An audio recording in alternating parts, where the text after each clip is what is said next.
उपचुनाव में मेरी जीत पक्की है और उन्होंने साफ तौर पर कहा है कि कोई भी हमारे सामने टिक नहीं सकता, क्योंकि पूरी तरह से बीजेपी की रणनीति अब सामने आ गई है। बांकीपुर उपचुनाव को लेकर जो बीजेपी उम्मीदवार हैं नीरज कुमार सिंह अपनी जीत का दावा किया है। उन्होंने कहा कि वो अभी तक एक कार्यकर्ता की तरह चुनाव लड़वाया करते थे, लेकिन आज वो खुद मैदान में हैं, इसलिए उन्हें बीजेपी का आभार जताया है और उन्होंने साफ तौर पर कहा कि इस चुनाव में उनकी जीत पक्की है।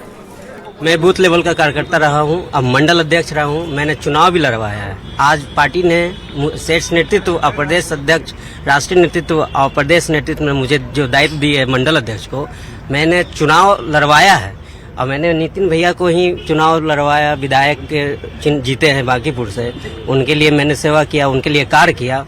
उनके द्वारा जो सिखाया गया जो कार्य है, मैंने कार्य कर करके उनको आज राष्ट्रीय अध्यक्ष बने हैं हम लोग के, और काम करते हुए मैंने उनको आगे बढ़ाया है। उसी प्रकार से जब मैं मंडल अध्यक्ष हूँ, मैं कार्य किया हूँ, बूथ पर चुनाव में किया हूँ, तो मैं खुद लड़ रहा हूँ, तो मुझे कोई इस तरह से नहीं, मैं निश्चित जीत है।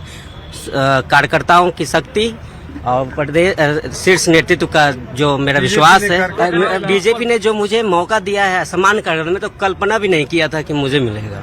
बस मैं कुछ चुनौती आपके सामने है, प्रशांत किशोर है, आरजेडी है, कुछ चुनौती है। चुनौती क्या रहेगा? मैंने तो चुनाव लड़वाया, इतना जिताया है, तो मुझे जो खुद जो चुनाव लड़ा जितवाया, अब मुझे क्या, मैं तो खुद चुनाव लड़ा, मेरे कार्यकर्ता मेरी शक्ति है। तो वादे और दावे के बीच अब आरोप प्रत्यारोप का भी दौर जारी है। गिरिराज सिंह ने एक बड़ा बयान दिया है। उन्होंने कहा है कि बांकीपुर उपचुनाव में बीजेपी की जीत पक्की है, सभी लोग बीजेपी की हुई वोट करेंगे। गिरिराज सिंह ने इस दौरान आरजेडी के नेता पर भी निशाना साधा है।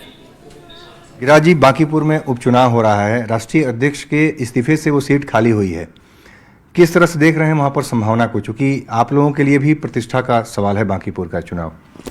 ये भारतीय जनता पार्टी हर चुनाव को गंभीरता से ही लेती है, चाहे लोकसभा का चुनाव हो चाहे विधानसभा का चुनाव हो। और भारतीय जनता पार्टी अपने काम और अपने कार्यकर्ता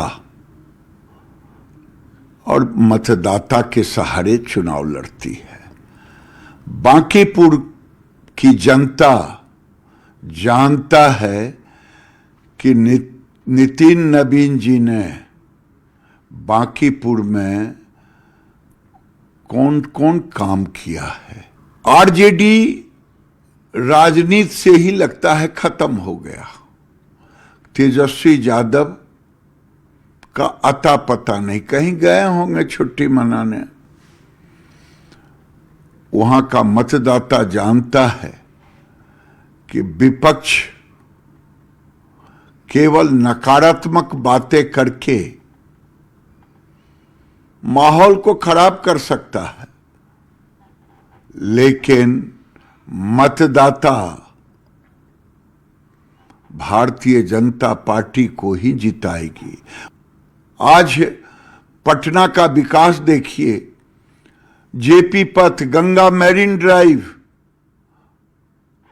ये बताता है कि विकास कितना हुआ है। विकास एक सतत प्रक्रिया है, लेकिन आरजेडी में केवल गुंडागर्दी छोड़ करके कुछ नहीं हुआ।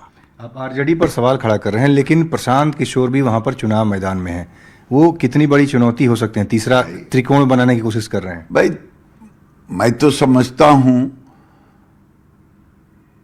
पूरी चुनाव जो व्यक्ति हार गया, जमानत जब्त हो गया, कोई उम्मीदवार नहीं मिल रहा हो और वो अपने उम्मीदवारी में खड़ा हो,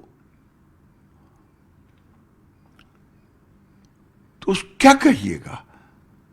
क्या वो वोट को खरीदने आए हैं? वोट मतदाता बिकने वाला है क्या?